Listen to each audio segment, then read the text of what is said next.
Epstein File, ketika dokumen terbuka mengguncang elit dunia. Istilah Epstein File kembali mengemuka dan menyedot perhatian publik global.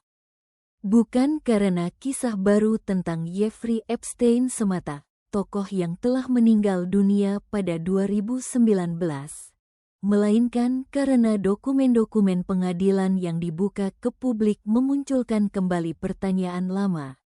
Sejauh mana jaringan kekuasaan, uang, dan perlindungan elit bekerja di balik salah satu skandal terbesar abad ini?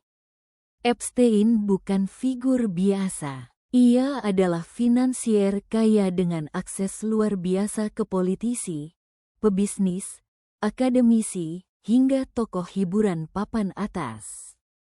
Ketika ia ditangkap dan didakwa atas kasus perdagangan seks anak, dunia terkejut bukan hanya oleh kejahatannya, tetapi oleh lingkaran pergaulan yang selama ini menempatkannya di pusat kekuasaan global. Kematian Epstein di dalam tahanan, yang secara resmi dinyatakan bunuh diri, justru memperbesar kecurigaan publik, bukan menutup cerita. Epstein File merujuk pada kumpulan dokumen hukum, kesaksian, dan catatan pengadilan yang dibuka atau dirilis bertahap.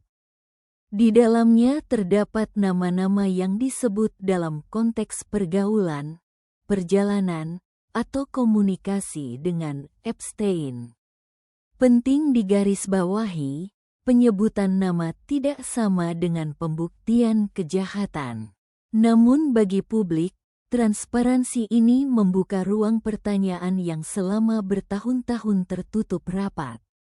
Yang membuat Epstein File begitu mengguncang bukan sekadar isi dokumennya, melainkan pola sistemik yang terkuak.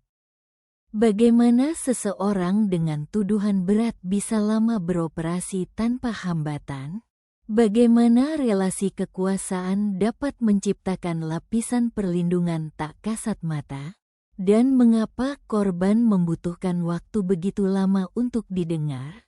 Bagi sebagian orang, Epstein File adalah bukti bahwa hukum tidak selalu bekerja sama bagi semua orang. Ada jalur cepat dan jalur lambat, ada yang disorot dan ada yang dilindungi.